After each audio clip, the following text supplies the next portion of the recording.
आनंद धाम की ओर धर्म प्रसंग में महापुरुष स्वामी शिवानंद जी महाराज, अध्याय 92, पृष्ठ संख्या 283, बेलूर मठ, शनिवार 21 मई 1932। अपराह्न काल एक भक्त साधन भजन में मन को स्थिर नहीं कर पा रहे हैं।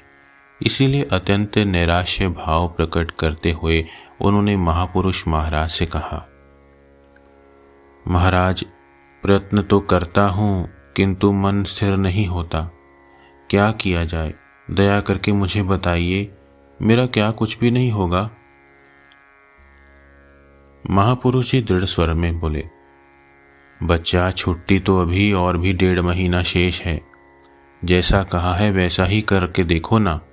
थोड़े में ही हताश होने से कैसे चलेगा? श्रद्धा चाहिए, धैर्य चाहिए, लगे पड़े रहो। थोड़े में ही कुछ नहीं हुआ कहकर हाहाकार मचाने से क्या होगा? मन स्थिर करने की अथवा भगवतानंद प्राप्त करने का कोई कृत्रिम उपाय तो मैं नहीं जानता। बच्चा, मैं तो जो उपाय जानता हूँ, ठाकुर के समीप से जो सीखा हूँ, सो तुमसे कह चुका हूँ। और यह भी कह देता हूँ कि इस मार्ग में चटपट कुछ भी नहीं होने का।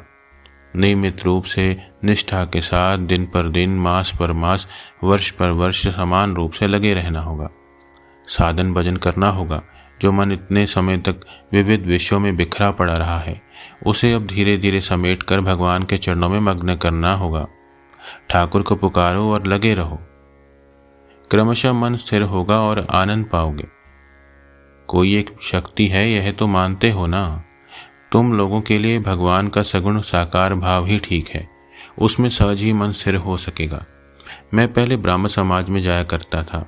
बाद में जब दक्षिणेश्वर में ठाकुर के पास आया तब उन्होंने एक दिन पूछा, तू शक्ति मानता है?